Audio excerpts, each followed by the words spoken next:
I know you've heard it said before that we live in a relative world, and we usually take that at face value without really thinking about what the implications of that are. To live in a relative world implies that nothing, no one thing, has a value in and of itself. Something can't be small if there's nothing else around it that's large. Nobody can be rich if there's not someone around them who is poor or more rich. And it's like that with everything. Can you understand that? Can you see that? That we don't know the value of anything unless we have a second thing, at least a second thing, to compare it to. So that's what it means to be in the relative world. Now, what is the problem with just accepting that at face value? The problem is this: where did the first thing get measured from? That first thing that existed. How did it exist if there was non-existence alone? How did the first thing come about from which everything else was measured? And if there was such a thing, it itself would have to be unchanging, because you can't compare yourself to a moving target. If something's constantly getting bigger and smaller, how can you compare other objects to it and decide whether they're large or small? So it has to be an absolute. It has to be an unchanging. And that's why, when it comes to at least Vedanta philosophy, this idea of that divinity, that one without a second, that it's unchanging, that it is the absolute, and it is the original measuring point from which everything else exists, finds its value. Now, if we play this out a little bit, I want to bring in the idea of freedom. We are in a relative world, and we have to have a point of reference called I. Now, if we choose a point of reference like a body or a mind, it's constantly changing. And so there is no sure footing as to what and who we are. There is no place to stand from which we can discern exactly what that means to be. And that's one of the reasons I assume that the sages, aside from their own seeing, their own knowing, that we and this original isness, this one without a second, this unchanging absolute, from which everything can be measured and finds its value, must be within us. There must be that point of stability. Otherwise, we can have no freedom. We are beholden to the definition of everything around us in order to maintain a sense of identity. Can you make that leap? See that, how that would be true?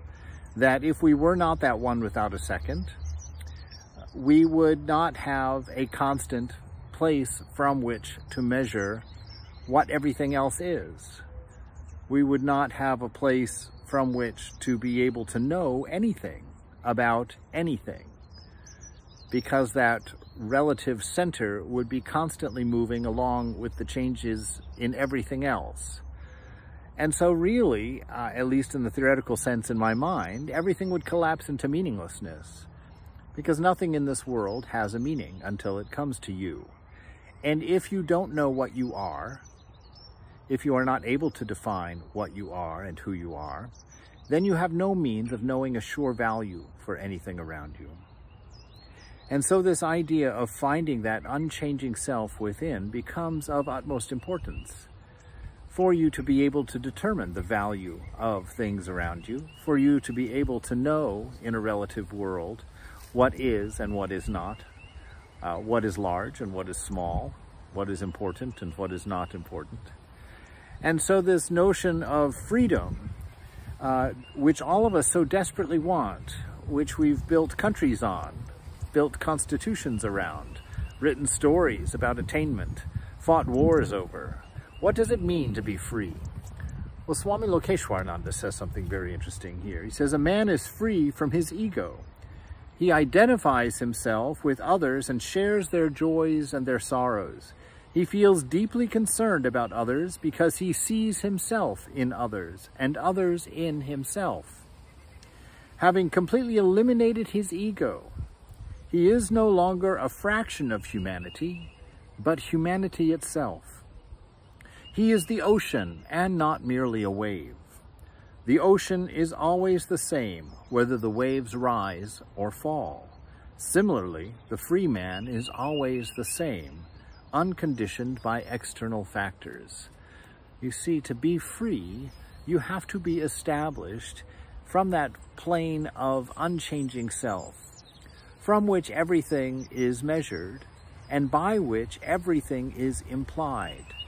And when you have that identity with that one without a second, with that unchanging self, you are one with everything. Your ego, which is a broken idea of yourself, a fraction of your whole self, must be let go of, must be eliminated. You must come to understand that you are not separate and apart. You are not alone. You are not divided. You are not two people. There are not two things living in you.